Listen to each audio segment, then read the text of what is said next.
Good evening बच्चों। आज के क्लास में हम लोग इंटीग्रेशन के सेक्शन को आगे बढ़ाएंगे और आगे बढ़ाते हुए टाइप्स ऑफ इंटीग्रेशन पर डिस्कस करेंगे।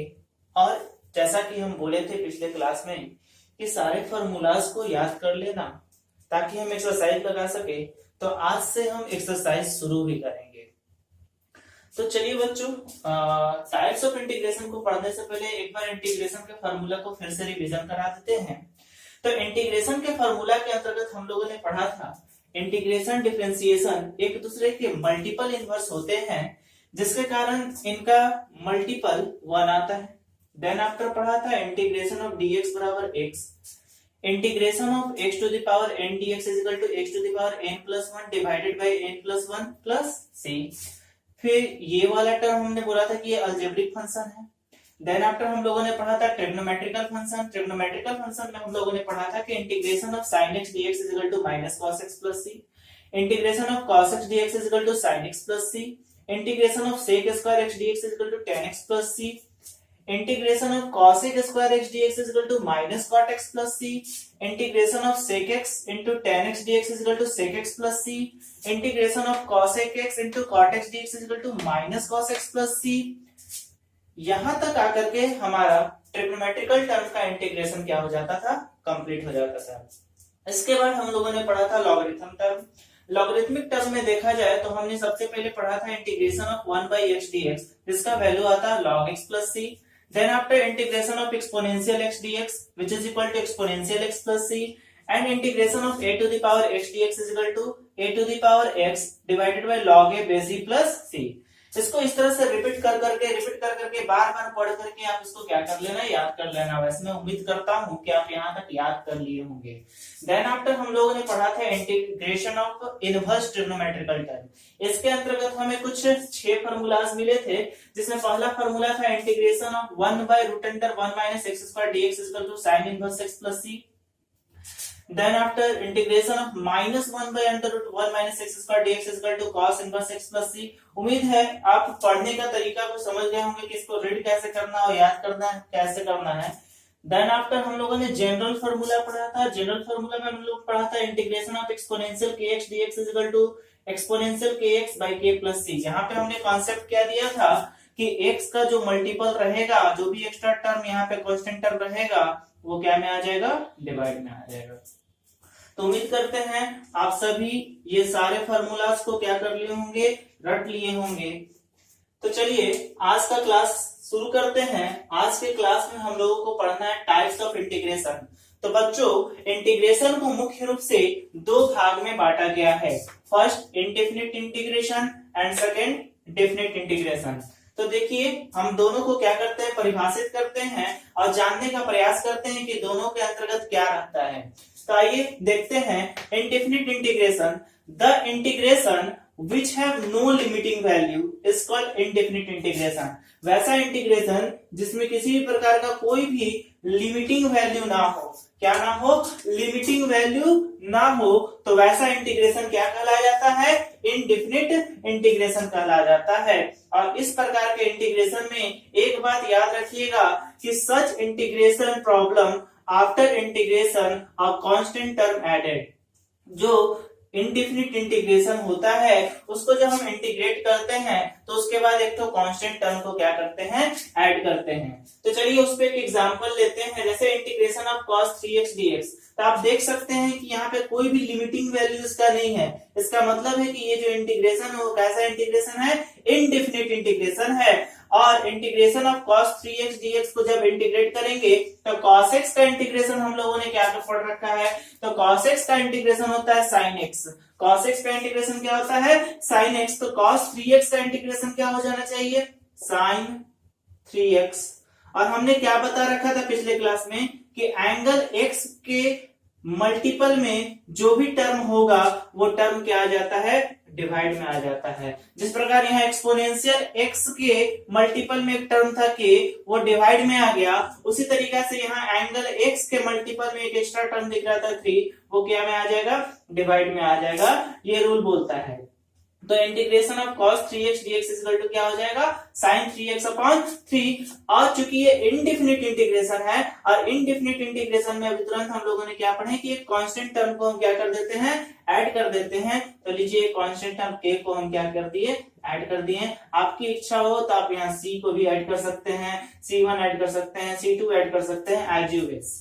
तो यही था आपका इनडेफिनिट इंटीग्रेशन, और चूंकि फॉर्मूला याद रहेगा तो आराम से आप इंटीग्रेट कर पाइएगा। चलिए सेकेंड पार्ट पे आते हैं। टाइप्स ऑफ इंटीग्रेशन में सेकेंड पार्ट है हम लोग का डेफिनिट इंटीग्रेशन। तो जस्ट अपोजिट होगा, यहाँ पे लिमिटिंग वैल्यू नहीं है तो यहाँ पे लिमिटिंग वैल्यू होगा। तो the integration which have limiting value, वैसा इंटीग्रेशन जिसमें क्या हो, लिमिटिंग वैल्यू हो, इज कॉल्ड डेफिनिट इंटीग्रेशन। वैसा इंटीग्रेशन क्या कहलाया जाता है, डेफिनिट इंटीग्रेशन कहलाया जाता है। चलिए डेफिनिट इंटीग्रेशन का एक एग्जांपल लिए हुए हैं यहाँ पे, integration of x square dx with limit 1 to 2, 1 से लेकर के 2 तक इसका क्या है, लिमिट है। ये जो नीचे में दिख रहा है 1, इसको हम लोग बोलते हैं लोअर लिमिट। क्या बोलते हैं, लोअर लिमिट। और ये जो ऊपर में दिख रहा है 2, इसको हम लोग बोलते हैं अपर लिमिट। क्या बोलते हैं, अपर लिमिट। 2 अपर लिमिट है एंड 1 क्या है, लोअर लिमिट है। थोड़ा सा इसको देखिएगा, तो integration of x square dx, integration of x square dx और इंटीग्रेशन ऑफ एक्स का पावर एन डीएक्स, ये इस फार्मूला पे जाकर के अलजेब्रिक फंक्शन होने के कारण अलजेब्रिक फार्मूला पे जाकर के क्या होगा, बैठेगा और बनेगा। यहाँ पे n का मान कितना है, 2 है, तो क्या लिखेंगे, x to the power 2 plus 1 divided by 2 plus 1 that is equal to x to the power 3 upon 3। तो ये क्या हो गया, हमने इसको क्या कर दिया, इंटीग्रेट कर दिया। ये तो इंटीग्रेट हुआ, बट इस इंटीग्रेशन का लिमिटिंग वैल्यू दिया हुआ है 1 से लेकर के 2। तो उम्मीद करते हैं आपको इंटीग्रेशन यहाँ तक समझ में आ गया होगा। इंटीग्रेशन हमने किस फॉर्मूला पे बैठा कर किया, ये अलजेब्रिक फंक्शन पे। n का मान यहाँ पे 2 था, तो अलजेब्रिक फंक्शन में हमने पढ़ा x to the power n dx is equal to x to the power n plus 1 divided by n plus 1। तो यहाँ पे क्या है, x टू द n की जगह 2 है, तो x to the power 2 plus 1 divided by 2 plus 1 and x to the power 3, 2 plus 1 क्या हो जाएगा, 3 अपॉन 3। अब क्या है, ये जो लिमिट दिया है इस लिमिट को पुट करेंगे। तो लिमिट पुट करने सीखिएगा। लिमिट कुछ इस तरह से पुट किया जाता है, यहां पे हम लोग लिमिटिंग वैल्यू को लिखते हैं कैपिटल ब्रैकेट के अंतर्गत, यहां ऊपर में। तो यहां हो जाएगा अपर लिमिट 2 और लोअर लिमिट 1। उम्मीद है आप समझ रहे होंगे। किसी किसी बुक में एक सीधा लाइन खींच देता है और लिख देता है 2 एंड देन आफ्टर 1। तो दोनों तरीका को समझिएगा। अब क्या है, सबसे पहले हम अपर लिमिट का मान रखते हैं, देन आफ्टर लोअर लिमिट का मान रखते हैं, और फिर दोनों के बीच का डिफरेंस निकालते हैं। ध्यान दीजिएगा, सबसे पहले किसका मान रखते हैं, अपर लिमिट का, देन आफ्टर लोअर लिमिट, और फिर दोनों का क्या करते हैं, डिफरेंस निकालते हैं। तो आइए इसका सॉल्व करते हैं आगे का पार्ट। तो x के जगह पे 2 पुट हो जाएगा, अपर लिमिट पुट करेंगे तो 2 टू द पावर 3 माइनस, फिर लोअर लिमिट पुट करेंगे 1 to the power 3 divided by what, 3। तो 2 टू द पावर 3 कितना हो जाता है, तो 2 टू जा 4 टू जा 8, 1 टू द पावर 3 कितना हो जाएगा, 1 डिवाइडेड बाय 3 एंड 8 में से 1 गया तो कितना हो जाएगा, 7 upon 3 which is our required answer. तो उम्मीद करते हैं कि आपको समझ में आ रहा होगा। फिर से याद रखिएगा, सबसे पहले अपर लिमिट को पुट करते हैं, देन आफ्टर लोअर लिमिट को पुट करते हैं, और दोनों के वैल्यू का क्या निकाल देते हैं, डिफरेंस निकालते हैं। देखिए हम अपर लिमिट 2 को पुट किए x के जगह पे 2 का क्यूब, फिर हम लोअर लिमिट 1 को पुट किए 1 का क्यूब, और दोनों का डिफरेंस निकाल दिए, माइनस कर दिए।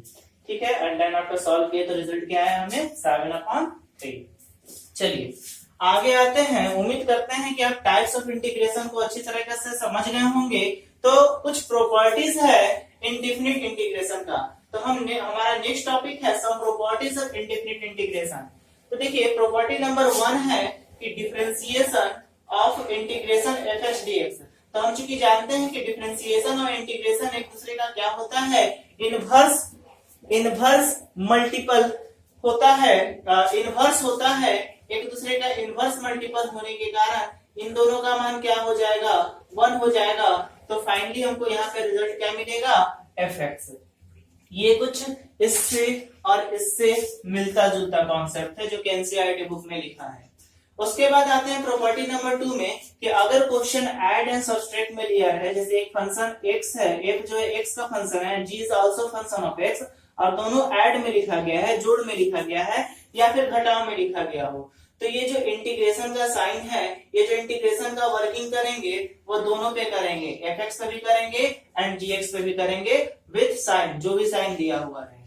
एंड लास्ट प्रॉपर्टी है कि अगर किसी इंटीग्रेशन के टर्म में कोई कांस्टेंट शामिल हो तो कांस्टेंट वाला पार्ट इंटीग्रेशन से क्या हो जाता है, बाहर निकल जाता है, और जो डिपेंडेंट टर्म है जो कि x का फंक्शन होता है उसको हम क्या करते हैं, इंटीग्रेट करते हैं। तो पहला एक्सरसाइज लगाने के लिए हम लोगों का कॉन्सेप्ट यहाँ तक काफी है। इतना कॉन्सेप्ट गेन कर लेने के बाद हम प्रथम एक्सरसाइज को बड़ा आसान तरीके से लगा सकते हैं। तो चलिए एग्जाम्पल से शुरू करते हैं, एनसीईआरटी बुक का एग्जाम्पल से, और आगे बढ़ेंगे। तो एग्जाम्पल 1 बोलता है कि right an anti derivative for each of the following function using the method of inspection. Method of inspection का यूज करना है और क्या करना है, एंटी डेरिवेटिव लिखना है। और आपको पता है कि एंटी डेरिवेटिव बोलने का मतलब है कि इंटीग्रेशन, इंटीग्रेट करना है, बट कौन से मेथड से, मेथड ऑफ इंस्पेक्शन। तो मेथड ऑफ इंस्पेक्शन में सबसे पहला क्वेश्चन आपको दिया हुआ है cos 2x। क्या दिया हुआ है, cos 2x। तो इसमें हम लोग क्या करते हैं, सोचते हैं। यहाँ सोचना बड़ा जरूरी रहता है, अगर आप ढंग से सोच पाए तभी मेथड ऑफ इंस्पेक्शन से बना पाइएगा क्वेश्चन को, नहीं तो फिर ये जो मेथड है फॉर्मूला लगा करके हम लोग डायरेक्ट आंसर ला सकते हैं। तो चलिए ध्यान से समझिएगा, मेथड ऑफ इंस्पेक्शन में होता है क्या, सोचते हैं। सोचना क्या है कि ऐसा कौन सा ट्रिग्नोमेट्रिकल टर्म ले, क्योंकि यहाँ ट्रिग्नोमेट्री का क्वेश्चन है, ऐसा कौन सा ट्रिग्नोमेट्रिकल टर्म को हम कंसीडर करें जिसका डिफरेंशिएशन, ध्यान से सुनिएगा, जिसका डिफरेंशिएशन cos 2x आए, जिसका डिफरेंशिएशन क्या है, cos 2x आए। तो भाई cos x किसका डिफरेंशिएशन आता है, तो नो डाउट sin x का आता है। तो यहाँ क्या है, cos 2x, तो इसलिए हम क्या ले लेंगे, sin 2x। तो लिखेंगे as d by dx of sin 2x, d by dx of sin 2x। तो d by dx of sin 2x का रिजल्ट क्या आएगा, तो sin 2x का रिजल्ट तो आ जाएगा cos 2x। परंतु ध्यान दीजिएगा, जब हम इसको डिफरेंशिएट कर रहे होंगे तो sin is function of 2x here, but हमको डिफरेंशिएट करना था, यहाँ x के रेस्पेक्ट में हम कर दिए हैं। तो यहाँ पे इसको जब डिफरेंशिएट करते समय हम cos 2x लिखे तो हम यहाँ पे चेन रूल लगाए होंगे, पहले हम 2x लिखे होंगे और देन आफ्टर 2x को डिफरेंशिएट करेंगे। तो जब हम 2x को डिफरेंशिएट करेंगे तो एक टर्म और यहाँ पे आएगा 2।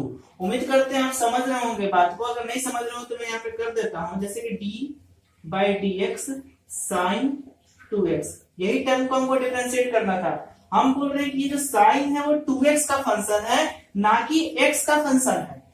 तो हम क्या करते थे इस तरह के कंडीशन में, हम यहाँ पे चेन रूल लगाते थे और लिखते थे d2x गुना d2x बटा dx। अब sin 2x को 2x सेम फंक्शन हो गया, अब आराम से डिफरेंशिएट हो जाएगा। तो sin 2x का डिफरेंशिएशन क्या हो जाएगा, cos 2x, और यहां से 2 जो कि डिफरेंशिएशन से बाहर निकल जाएगा कांस्टेंट टर्म होने के कारण, तो हम यहां ना लिख करके या लो यही लिख देते हैं 2, और क्या बचा dx अपॉन dx। dx का वैल्यू 1 होता है तो क्या बच जाएगा 2 cos 2x। यही चीज तो यहाँ पे हम लिखे हैं 2 cos 2x। तो उम्मीद करते हैं यहाँ तक का टर्म आपको क्लियर होगा। इसको हम अभी हटाएंगे, इसलिए आप लोग रुक करके इसको लिख लीजिएगा जब लिखिएगा तो चलिए देखिए, तो differentiation of sin 2x is equal to what, 2 cos 2x। अब क्या करते हैं, हम यहां से cos 2x का मान निकाल लेते हैं। तो cos 2x का मान क्या होगा, तो cos 2x का मान हो जाएगा, ये जो 2 है ये यहाँ पे मल्टीपल में है, इक्वल टू इधर लाएंगे तो डिवाइड में हो जाएगा, then 1/2 d upon dx sin 2x। Clear है। अब क्या करना है, तो cos 2x is equal to क्या आया मेरा 1/2 d by dx sin 2x। ठीक है, तो यही cos 2x का क्या हो जाएगा, यही आपका cos 2x का मेथड ऑफ इंस्पेक्शन से आंसर हो जाएगा 1/2 d/dx sin 2x, 1/2 d/dx sin 2x। But चूंकि जब यहाँ पे थोड़ा सा और वर्किंग कर लेते हैं, ये जो डेरिवेटिव का साइन दिख रहा है d/dx, आपको यहाँ पे d/dx, इस डेरिवेटिव के साइन को हटाने आप बहुत बढ़िया तरीका से जानते हैं। इस डेरिवेटिव के साइन को हम लोग कैसे हटाते हैं, तो इस dx को हम यहाँ पे cos 2x के पास ले जाएंगे। देन आफ्टर या वैसे मत लिखिए, यहाँ पे क्वेश्चन में लिखा हुआ है कि right an anti derivative for each of the following function. तो यहां तक तो ठीक है आपका d/dx sin 2x। तो आप सिर्फ यहां पे आंसर लिख देना, देयरफॉर एंटी डेरिवेटिव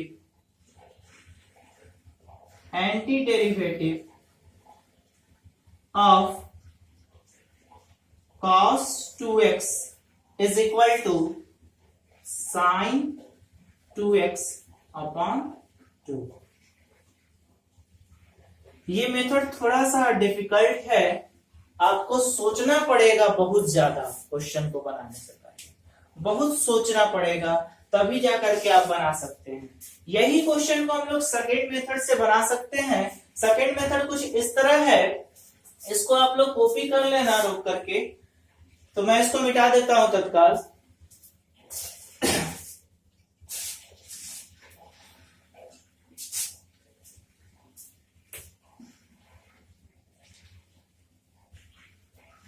चलिए माय डियर स्टूडेंट, आते हैं सेकेंड मेथड पे। सेकेंड मेथड कुछ इस तरह से है कि हमको cos 2x को इंटीग्रेट कर देना है, बस इंटीग्रेट कर देना है cos 2x dx, same answer आएगा देखना। तो cos x का इंटीग्रेशन क्या बताए हैं, sin x। cos x का इंटीग्रेशन जब sin x बताए हैं, तो cos 2x का इंटीग्रेशन क्या आना चाहिए, sin 2x। और हमने क्या बोला कि एंगल के मल्टीपल में जो भी कांस्टेंट टर्म होगा उससे हम क्या लगा देते हैं, डिवाइड। तो sin 2x अपॉन, ये देखो और ये देखो, तो जिसको फार्मूला याद होगा वो आसान से बना भी सकता है। बट यहाँ एग्जाम्पल में बोला है, अगर गलती से एग्जाम में ऐसा बोल दे कि by the help of method of inspection बनाना है, तब आपको ये वर्क करना पड़ेगा, आपको सोचना पड़ेगा। चलिए इसी पर एक और क्वेश्चन दिए हुए हैं, question number 2, 3x² plus 4x³ 3x² plus 4x³। इसको हमको क्या करना है, इस क्वेश्चन को भी मेथड ऑफ इंस्पेक्शन के थ्रू बनाना है। तो चलिए सोचते हैं, यहां भी सोचना होगा कि ऐसा कौन सा टर्म लें जिसका डेरिवेटिव क्या हो, इसके इक्वल हो। ठीक है, जिसका डेरिवेटिव क्या हो, इसके इक्वल हो। तो इसके लिए हम लोग क्या करते हैं, यहां देखिए 3x² 4x³, तो थोड़ा सा डिफरेंशिएशन का फॉर्मूला याद करते हैं। डिफरेंशिएशन ऑफ x का पावर n dx बराबर क्या होता है, n times x to the power n-1। ये आपका यहाँ पे हेल्प करेगा। यहाँ पे जो टर्म रहता है वो यहाँ मल्टीपल में आ जाता है, तो जस्ट अपोजिट करके लिख देते हैं। हम क्या करेंगे, d/dx तो लिखेंगे, क्योंकि x का फंक्शन अगर y रहता तो y लिखते। ये 3 यहाँ पे आया है, इसका मतलब है कि यहाँ पे 3 होगा, और ये 4 यहाँ पे आया है, इसका मतलब है कि यहाँ पे 4 होगा। तो क्या लिख देंगे, x to the power 3 plus x to the power 4। अगर हम इस टर्म का डेरिवेटिव निकालें तो हमको ये मिल जाएगा। ठीक है, तो इतना इज इक्वल टू क्या हो जाना चाहिए, differentiation of x³ plus x to the power 4, तो वो हमारा हो जाएगा 3x² प्लस 4x³। इसका मतलब है कि 3x² प्लस 4x³ का एंटी क्या हो जाना चाहिए? आंसर मेरा क्या हो जाना चाहिए? x³ plus x⁴। बस यहां शुरू में सोचना है। अगर आप यहां सोच लिए सही तो आपका काम बन जाएगा, और अगर नहीं सोच पाए तो थोड़ा सा इस मेथड में क्या है, दिक्कत है। हाँ, तब फिर हम क्या करेंगे भाई? हम इंटीग्रेट करके ला सकते हैं। हम क्या कर सकते हैं? इंटीग्रेट करके ला सकते हैं, जैसे कि सेकंड मेथड। वैसे तो यहाँ कुछ और पूछा है दूसरे मेथड से, फिर भी आप चोरी कर सकते हैं। चोरी करने का तरीका क्या है कि हम रफली इंटीग्रेट करते हैं। बाय द वे एग्जाम में पूछ दिया मेथड में इंस्ट्रक्शन से बनाना, नहीं सोच पा रहे हैं तो क्या करेंगे? जो क्वेश्चन दिया हुआ है उसको रफली इंटीग्रेट कर देंगे। 3x² प्लस 4x³, यही है। इसको रफली इंटीग्रेट कर दो, रफ में इंटीग्रेट कर दो, तो भाई यहाँ पे ये सेकंड नंबर प्रॉपर्टी लग जाएगा। देखो एक तो और अच्छा बात मिल गया। यहाँ पे क्या हुआ था? इंटीग्रेशन दोनों पे डिस्ट्रीब्यूट हो गया था और प्लस का साइन लगा था। तो चलो दोनों पे इंटीग्रेशन डिस्ट्रीब्यूट कर रहे हैं। अब प्रॉपर्टी नंबर 3 भी लग रहा है। इंटीग्रेशन से कांस्टेंट टर्म क्या हो गया था? बाहर निकल गया था। तो चलो इंटीग्रेशन से कांस्टेंट टर्म को भी बाहर निकाल देते हैं। तो 3x² dx प्लस यहां से 4 कांस्टेंट है, बाहर निकल जाएगा, x³ dx। चलिए बच्चों इसको आगे सॉल्व करते हैं। तो x³ dx, x² dx को इंटीग्रेट करना है, जो कि किस पे जाएगा? अलजेब्रिक फंक्शन पे जाएगा। x का power n dx which is equal to x⁴n+1 divided by n+1। तो क्या हो जाएगा? 3 इंटू x³ प्लस 4 इंटू 3+1 क्या हो जाएगा? x⁴/4। उम्मीद करते हैं आपको समझ में आ रहा है क्या किए? n+1 डिवाइडेड बाय n+1, मतलब पावर में 1 जोड़ दिया, उसी टाइम से डिवाइड लगा दिए। तो 3 से 3 कैंसिल आउट, 4 से 4 cancel out, therefore our answer is equal to x³ plus x⁴। तो हम क्या करेंगे? यहां से रफली इंटीग्रेट कर देंगे और डायरेक्ट फिर इस तरह से लिख देंगे। उम्मीद करते हैं आपको समझ में आ रहा होगा।